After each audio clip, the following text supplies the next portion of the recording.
the market's still very much trading in the green and positive, but not many gains compared to what we saw yesterday.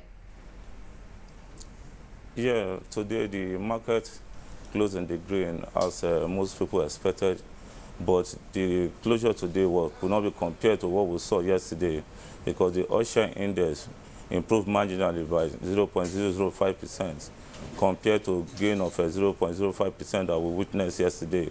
And if you also compare the gain of Friday at 0.30%, you can see that the increase is really marginal. And if it continues like this in the next trading section, the market might actually go into the red.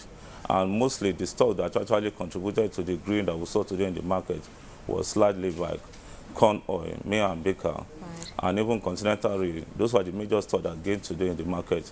But the other major stocks in the market either remained flat or it actually went down. So give and take, the all stock exchange index improved marginally. And we expect this to remain like this for today, maybe tomorrow probably. But if care is not taken, we may see the stock market going down tomorrow. Okay, Linus, let's talk about drivers of the market in the near future and this whole issue of recapitalization of banks, particularly rescued banks. Now, the CBN has said that if push comes to shove, AMCON will have to step in and recapitalize the banks and then administer and run them for a while. Just what's your views in terms of some of the delays we're seeing and whether or not we are getting bids for the rescued banks and whether there's sufficient money to recapitalize them at this stage?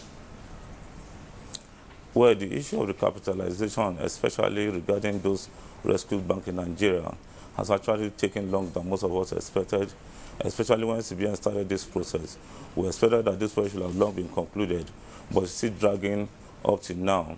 But with the court verdict today, stopping the merger between FinBank and FCMB, which to most of us will constitute further delay in the merger process, is further indication that there is need for all the stakeholders to come together and resolve all the legal and economic hurdles that have been delaying the transaction process. This also brings to the mind that, if you recall, that even Savannah Bank license was restored through the court process. So it's important that the stakeholders come together and resolve all this matter. If not, we will likely witness the situation where the M&A will go on endlessly.